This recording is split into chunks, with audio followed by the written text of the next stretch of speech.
Nous, en tant que politiciens, on doit dire que c'est pas à nous de déterminer ça, parce qu'en embarquant dans la game, on se disqualifie. On doit faire confiance au peuple. Donc, nous, notre slogan, c'est « On ne veut pas le pouvoir, on veut vous le donner ».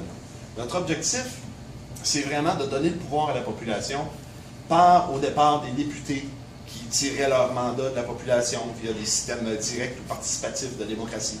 Et éventuellement, arriver pour mettre une assemblée constituante au monde qui réglerait bien des problèmes.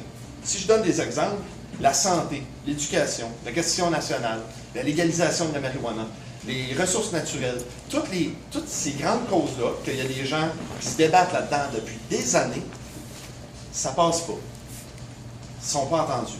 C'est pas réglé. C'est jamais réglé. Pourtant, ce serait pas dur de régler ça une bonne fois pour toutes.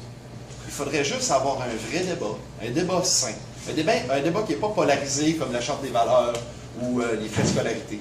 Un débat qui est mené par la population sur de l'information vraie et non sur de la désinformation et qui permet aux gens de choisir. Donc, à ce moment-là, c'est pas dans notre système actuel que ça fonctionne. Et c'est pour ça que le Parti des 100 partis, nous, on se dit, ce sont les partis qui monopolisent le pouvoir aujourd'hui.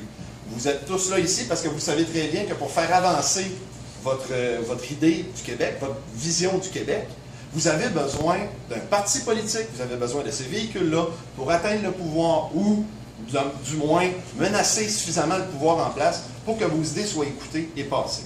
Eh bien ça va avoir fait son temps éventuellement.